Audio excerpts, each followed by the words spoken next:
Hello दोस्तों, good morning. Myself Rahul from Lucknow. Welcome to my YouTube channel. दोस्तों आप सब कैसे हैं? आई होप अच्छे ही होंगे और अच्छे होना चाहिए। दोस्तों आज डे है संडे और संडे को मेरी क्लासेस ऑफ रहती हैं, तो आज मैं निकल रहा हूँ गोमती नगर के लिए। और दोस्तों आज मैं आपको बताऊंगा कि गाँव वाले एरिया में कार को कैसे चलाना चाहिए।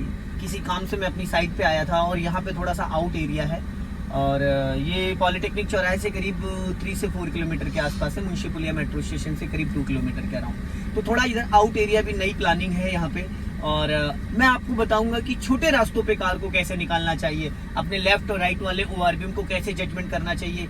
नए बिगनर्स के साथ हमेशा प्रॉब्लम्स आती, तो आज मैं आपको इस प्रॉब्लम से निकालूंगा और बताऊंगा इस प्रॉब्लम से कैसे निकलना है कि अपने चलती हुई कार में लेफ्ट वाले ओआरबीएम में नजर कैसे डालनी है, राइट वाले। बेसिकली क्या होता है, राइट वाले ओआरबीएम में तो नजर चली जाती क्योंकि राइट साइड हम बैठे होते हैं और इस लुकिंग ग्लास में भी नजर चली जाती। लेकिन जब बात आती लेफ्ट वाले ओआरबीएम की, तो उसमें हमें कुछ लोग ऐसे देखने लगते हैं। तो ये गलती कभी नहीं करना, क्योंकि जब आप ऐसे देखोगे तो सामने से आपकी नजर 100% हट जाएगी। हमें सामने भी नजर रखना, बस आपको अपनी आंखों की पुतलियां घुमानी, ये हल्का सा लेफ्ट देगा ताकि एक आंख आपकी सामने रहनी चाहिए। तो उससे क्या होगा ना, आपकी नजर पूरी रोड पे रहेगी। तो अभी मैं आपको बताता हूँ। सबसे पहले तो मैंने राइट वाला ओआरबीएम सेट कर लिया। मुझे राइट साइड के डोर का हैंडल दिख रहा है। 90% लोगों को यही नहीं पता होता कि उनको अपने ओआरबीएम को कैसे सेट करना है। राइट वाले ओआरबीएम पे मुझे मेरी गाड़ी का जो बैक साइड वाला डोर है वो दिख रहा है, ताकि मुझे ये मेरी गाड़ी का भी इसमें थोड़ा सा हिस्सा दिख रहा है। और लेफ्ट वाले ओआरबीएम में भी मुझे सेम वही चीज दिख रही है। तो इससे क्या है ना, मुझे मेरी गाड़ी के जजमेंट के हिसाब से रोड का अंदाजा मिल जाएगा। अभी मैंने डाल दिया यहाँ फर्स्ट गियर और गाड़ी को मैंने दोस्तों कर दिया ओके। अब मैंने कर दिया सेकंड गियर। अब मेरी जो नजर है वो लेफ्ट वाले ओआरबीएम पे है और ये लुकिंग ग्लास में बैक साइड मेरे को पूरा दिख रहा है, क्लियर दिख रहा है बैक साइड। कि बैक साइड में जो पीछे वाले आने वाले लोग हैं वो हमें यहाँ से नजर आ जाएंगे। इसमें बहुत इजीली मेरी नजर जा रही है। बट 90% हमें क्या करना होता है, लेफ्ट वाले ओआरबीएम को देखना होता है, क्योंकि गाड़ी की जो चौड़ाई है वो लेफ्ट से ही जजमेंट ली जा सकती है।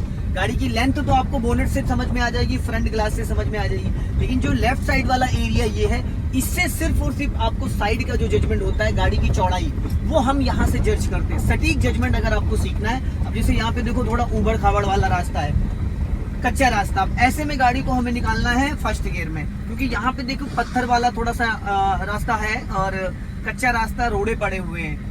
तो ऐसे में अगर आप सेकंड गियर या थर्ड गियर में निकालोगे तो आपकी गाड़ी का जो सस्पेंशन है ना वो खराब हो जाएगा। सस्पेंशन में कैंची है, बैलेंसिंग रॉड है, बुश है और शॉकर है, ये सारी चीजें आपकी चली जाती हैं। तो ऐसी कंडीशन में आप प्यार से फर्स्ट गियर में बिना एक्सीलेटर गाड़ी को बढ़ा सकते हैं। अभी मुझे यहाँ से जाना है लेफ्ट। अब मैंने लेफ्ट का सिग्नल दे दिया और ये धीरे से मैंने गाड़ी लेफ्ट बढ़ा ली। अब मैंने पहले राइट देखा, क्योंकि राइट से भी ट्रैफिक आ सकता है, बच्चे टहल रहे हैं, घूम रहे हैं साइकिल लेके। तो ऐसी कंडीशन में कभी भी आपको फास्ट नहीं निकालना।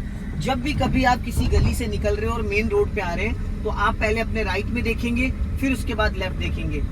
कई बार क्या होता है कि हमें जाना लेफ्ट और हम लेफ्ट ही देख रहे हैं, खतरा हमें राइट से होता है। अब मैं यहाँ से निकलूंगा, अभी मुझे जाना है राइट। अभी छोटी सी गली में यहाँ से टर्न करना है, मैंने रोक लिया गाड़ी और फर्स्ट गियर में करके और धीरे से मैंने, इधर रास्ता ही बंद हो रखा है ऑलरेडी, क्योंकि जब कुछ फंक्शन चल रहा है। तो अब हम ऐसा करते हैं, सीधा चलते हैं। गलियों में चलाने का एक अलग ही कॉन्फिडेंस लेवल होना चाहिए। सीधा सीधा इन सब रोडों पे तो कोई भी चला सकता है, लेकिन जो गली की बात आती है ना, तो गली में थोड़ा सा अलर्ट रहना पड़ता है। लेफ्ट में देखिए गाड़ी खड़ी हुई है, ये सिंगल रोड है। इन रोडों पे अब जैसे सामने देखो ब्लाइंड टर्न है, ये सामने ब्लाइंड टर्न है। कुछ लोग क्या करते हैं, यहाँ बहुत फास्ट आते हैं और यहाँ पे एक्सीडेंट होता है, क्योंकि सामने का हमें दिख ही नहीं रहा है। तो हमेशा यहाँ पे गाड़ी आपकी 10 to 20 की स्पीड में होनी चाहिए। अगर आप फास्ट चलोगे तो सामने वाला भेड़ा देगा। तो ऐसी कंडीशन जब भी कभी आए, जहाँ पे ब्लाइंड टर्न हो और नैरो लाइन हो, जहाँ हमें आगे 50 मीटर 100 मीटर नहीं दिख रहा है, तो ऐसे में दोस्तों क्या करना चाहिए, थोड़ा अलर्ट हो जाना चाहिए। अभी यहाँ पे देखो लेफ्ट में ट्रैक्टर है, मैंने इसको कर लिया सेकंड गियर में। गाड़ी की स्पीड, क्योंकि लेफ्ट में ट्रैक्टर है, बाइक भी राइट में खड़ी, आराम से मेरी गाड़ी के लेफ्ट में 6 इंच जगह थी और राइट में 6 इंच, साइड मिरर से 6 इंच जगह बची हुई थी। हालांकि गाड़ी की बॉडी लाइन से तो 1 फीट की जगह थी। अब मुझे यहाँ से निकलना है राइट। तो राइट के लिए मुझे पहले क्या करना है, राइट वाला पैर ब्रेक पे रखना है। स्पीड ब्रेकर आ गए, गाड़ी को मैंने एकदम स्लो कर लिया, गाड़ी मेरी 20 माइनस आ गई और मैंने यहाँ पे पूरा क्लच दबा लिया और मैंने हॉर्न दिया। अब मैंने देखा पहले लेफ्ट में और फिर मैंने देखा राइट में, और हाफ क्लच पे मैंने गाड़ी को फर्स्ट गियर में मूव कर लिया है। ये अब जब मेरी गाड़ी धीरे से बढ़ गई, मैंने स्पीड मेंटेन करी, क्लच दबा के यहाँ पे सेकंड गियर कर दिया। अब ये हो गया सेकंड गियर। सिंगल रोड है, सिंगल रोड पे क्या है ना कि सामने से आने वाले जो लोग होते हैं ना, वो बीच रोड पे, बाइकर्स वगैरह तो बीच रोड पे ज्यादातर आते हैं। तो हमें एक चीज का हमेशा ध्यान देना, ये व्हाइट लाइन जो दिख रही है दोस्तों आपको बीच रोड पे, जो एक व्हाइट लाइन है, ये white line as a judgement के लिए होती है, एज ए डिवाइडर। इसका मतलब ये कि जो लेफ्ट वाला वो एरिया है व्हाइट लाइन से, वो हमारा है, और जो राइट वाला पोर्शन है वो आने वालों के लिए है। तो हम जब भी चलाएंगे अपनी गाड़ी तो अपने लेफ्ट वाले एरिया में चलाएंगे, ना कि राइट वाले, क्योंकि अगर हम बीच रोड पे चलाएंगे तो फिर सामने से और बैक साइड से जो गाड़ी आएंगी वो हमें दिक्कत करेंगी। अब जैसे ई रिक्शे वाले ने अचानक उसने मोड़ दिया, तो हमें करना कि हमें थोड़ा सा अलर्ट रहना है। अगर हम थोड़ा सा पहले से अलर्ट रहेंगे तो कभी भी गाड़ी हमारी टकराएगी नहीं। अब सामने देखिए 100 मीटर पे एक ब्लाइंड टर्न आ रहा है। अब यहाँ पे हमें क्या करना चाहिए, सबसे पहले तो लॉन्ग हॉर्न देना चाहिए, जो कि मैंने लॉन्ग हॉर्न दे दिया। राइट वाला पैर मेरा ब्रेक पे आ गया, और टर्निंग के साथ साथ ना एक खड्डा भी है काफी बड़ा। अब मैंने इसको कर लिया यहाँ पे फर्स्ट गियर में। अब फर्स्ट गियर में कर लिया और लेफ्ट का सिग्नल दे दिया, और मैंने यहाँ फुल क्लच ले लिया। अब जब गाड़ी मेरी गड्ढे में उतर चुकी है, अब मैंने हाफ क्लच छोड़ा और गाड़ी धीरे से मेरी निकल गई। ऐसी कंडीशन में अगर बड़ा भी गड्ढा, करीब 2 फीट का गड्ढा था करीब करीब, अब अगर ऐसे में मैं सेकंड गियर में गाड़ी को निकालता तो सेकंड गियर की मिनिमम स्पीड होती 20 की स्पीड भी उस गड्ढे में ज्यादा थी। तो मैंने वहां पे फर्स्ट गियर इसलिए कर लिया ताकि गाड़ी का मेरी सस्पेंशन और गाड़ी मेरी कूदे ना। अगर कोई गड्ढा भी आ गया तो आप उसको स्लो करके निकालेंगे तो आपकी गाड़ी भी सेफ रहेगी और सस्पेंशन भी सेफ रहेगा। अभी मैंने थोड़ी सी स्पीड बढ़ाई, लेफ्ट से देखो बाइक वाला आ रहा था बंदा, मैंने उसको हॉर्न दिया, लेकिन फिर भी मैंने स्लो कर लिया कि कई बार वो बीच रोड पे आ जाए तो हम उसको बचा सके और बच भी सके। अब यहाँ से हमें थोड़ा सा रोड मार्च हो रहा है, अगर आप देखेंगे तो थोड़ा सा रोड मार्च हो रहा है आगे टी पॉइंट से राइट, क्योंकि यहाँ एकदम ब्लाइंड है। आगे रोड चौड़ा था, यहाँ पे एकदम सकरा हो गया। तो यहाँ पे थोड़ा हमें अलर्ट रहना है, क्योंकि लेफ्ट से भी ट्रैफिक आ जाता है। कई बार अगर आप देखेंगे तो ये यहाँ से इस गली से बहुत तेजी से ट्रैफिक आ जाता है, इस वाली लाइन से यहाँ से बहुत तेजी से ट्रैफिक आता है। अब मैंने अपना लेफ्ट ही दबा के रख रखा है। और जब भी कभी ऐसे ब्लाइंड टर्न पे आप दोस्तों टर्न करते हो तो होता है क्या है, जो न्यू विगनर होते हैं ना, उनको आइडिया ही नहीं होता कि हमारी गाड़ी का बोनेट कितना आगे निकला है। वो अक्सर अपनी ड्राइविंग सीट से जजमेंट करने लगते हैं, जो ड्राइविंग सीट है वहां से जजमेंट करते हैं। तो अगर आप ड्राइविंग सीट से जजमेंट करते हैं तो हमेशा आपकी गाड़ी टकरा जाएगी टर्निंग पॉइंट पे, क्योंकि टर्निंग पे हमें अपनी गाड़ी का जो बोनेट है, मेरी गाड़ी का जो बोनेट है, इसकी जो लंबाई 5.5 फीट के अराउंड है, क्योंकि ये ऑल्टो कार है तो इसका जो बोनेट है वो 5.5 फीट समथिंग ड्राइविंग सीट से लेके। अब मैंने ड्राइविंग सीट पीछे ज्यादा कर ली है तो 6.5 फीट हो जाएगा। थोड़ी और आगे करके मैं चलाऊंगा तो 5 फीट हो जाएगा, क्योंकि मैंने फुल सीट पीछे कर रखी है। तो ये जो फ्लैग रॉड मैंने लगा रखा है, ये सिर्फ एज ए जजमेंट के लिए लगा रखा है कि ताकि जो न्यू विगनर हैं, जो न्यू लोग हैं, उनको इससे ये अंदाजा मिल जाए कि मेरी गाड़ी का जो बोनेट है वो कहाँ तक है। हालांकि जो ये फ्लैग रॉड लगा हुआ है ये गाड़ी के बोनेट के फेंडर पे लगा हुआ। फेंडर जिस जगह फ्लैग रॉड दिख रहा है इससे भी गाड़ी 2 फीट आगे निकली हुई है, कम से कम 2 फीट आगे। जो लास्ट वाली नेम प्लेट है, अगर वहां से हम जजमेंट करते हैं तो 2 फीट गाड़ी की हेडलाइट आगे वाली है।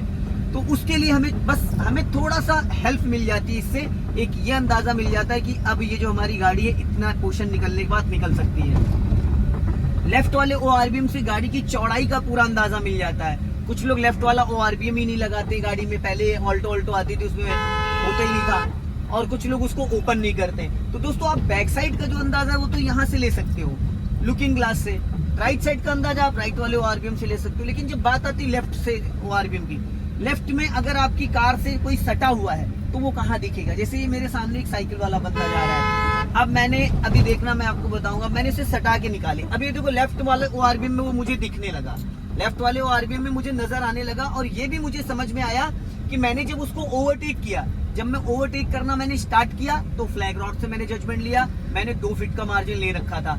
जब मेरी आधी गाड़ी क्रॉस कर गई तब मैंने जजमेंट लिया लेफ्ट वाले ORBM पे, तो भी मुझे 2 फीट का ही मार्जिन देखने को मिला। फिर जब वो मेरी गाड़ी से पीछे चला गया लगभग 2 से 3 मीटर, तब भी मैंने जजमेंट देखा तो भी मुझे 2 फीट का ही मार्जिन। तो यहाँ पे 3 जगह आपको हेल्प मिलती है। पहला नंबर लेफ्ट वाले ORBM जो है उसको हमें सबसे फर्स्ट नंबर पे हमें अपने फ्लैग रॉड को देखना है। जब भी किसी चीज को हम ओवरटेक कर रहे होते हैं तो हम अपने फ्लैग रॉड से जजमेंट लेते हैं कि मेरी गाड़ी का जो फ्लैग रॉड है बोनेट, क्योंकि जहां पे मैं बैठा हूं यहां से अगर उस फ्लैग रॉड को हम देखें तो उसकी कम से कम हाइट हो गई 7 फीट समथिंग ड्राइविंग सीट से। और यूं हम ये चीज अगर देखेंगे ना, ये चीज तो 7 फीट समथिंग उसकी हाइट हो गई है। ये लगा लीजिए कि इतनी ज्यादा लंबाई है। अब फ्लैग रॉड से हमें ये पता चल रहा है कि मेरी गाड़ी का बोनेट, अब उससे भी 1 फीट हम एक्स्ट्रा मार्जिन लेके चल रहे हैं। लेफ्ट वाला जो ORBM है उससे हमें साइड का देखने को मिलता है कि हमारी गाड़ी जब निकल रही है तो कितना स्पेस है। फ्रंट का जजमेंट कॉर्नर का, लेफ्ट साइड का फ्लैग रॉड से, लेफ्ट साइड का पिलर का जजमेंट, जो ये लेफ्ट वाला पिलर है इसका जजमेंट और लेफ्ट वाले ORVM का, इनका जो जजमेंट है उसके लिए हम लेफ्ट वाले ORVM को देखते हैं। जब लेफ्ट वाले ORVM को देखते हैं तो हमें लेफ्ट साइड में जो गाड़ी है, हमारी गाड़ी का जो फर्स्ट डोर हाफ दिख रहा है, सेकंड डोर पूरा दिख रहा है, डिग्गी का बैक साइड जो पिलर है वो दिख रहा है। तो इससे हमें ये समझ में आ जाता है कि हमारी गाड़ी की जो लेफ्ट की चौड़ाई है और राइट का, तो राइट वाले ORVM को देखने से हमें राइट साइड का पूरा अंदाजा मिल रहा है कि रोड पे हमारा टायर किस पोजीशन पे, जैसे ये टायर है, ये राइट वाला टायर है, तो ये हमें समझ में आ रहा है कि जो राइट वाला टायर है इसकी पोजीशन पे चल रहा है और जो लेफ्ट वाला टायर है। तो इससे क्या होता है ना कि जब हम राइट वाले ORVM को लेफ्ट वाले ORVM को देखते हैं और प्लस ये पिलर A और ये पिलर B, तो इससे क्या होगा कि हमें गाड़ी की अभी न्यू बिगिनर को यही नहीं पता चल पाता है कि हमारी गाड़ी का टायर किस पोजीशन पे चल रहा है, हम कितनी जगह में अपनी गाड़ी को निकाल सकते हैं। जैसे सपोज अभी देखो सामने एक मेन होल आ रहा है, सीवर का ढक्कन आ रहा है, जो सीवर का मेन होल होता है। अब मैं आपको दिखाऊंगा, ये सीवर का मेन होल है। अब देखो सामने से ट्रैक्टर आया, अब मैंने उसको दोनों टायरों के बीच में करके निकाला है, दोनों टायरों के बीच में। ये जजमेंट तभी आपको आएगा जब आप अपने दोनों लेफ्ट एंड राइट वाले टायरों का सटीक जजमेंट समझ पाएंगे, एक इंची टेप लेके कि मेरी गाड़ी की जो चौड़ाई है, मेरे जो गाड़ी के टायर हैं उस किस पोजीशन पे चल रहे हैं, तभी आप इस चीज को समझ सकते हैं। अदरवाइज आप कोशिश करोगे तो टायर आपके डिसबैलेंस हो जाएंगे। तो इसके लिए हमेशा आपको अपने लेफ्ट और राइट वाले ORVM को, सबसे ज्यादा लेफ्ट वाले ORVM को देखने की आदत डालें। जितना आप लेफ्ट वाले ORVM को देखेंगे उतना ज्यादा आपको लेफ्ट साइड का जजमेंट आएगा, कभी भी आपकी गाड़ी लेफ्ट साइड से टकराएगी नहीं। आई होप दोस्तों ये वीडियो पसंद आए, लाइक करें, शेयर करें, कमेंट बॉक्स में जरूर बताएं कि वीडियो कैसा लगा। अगले वीडियो में फिर मिलते हैं। जय हिंद, वंदे मातरम।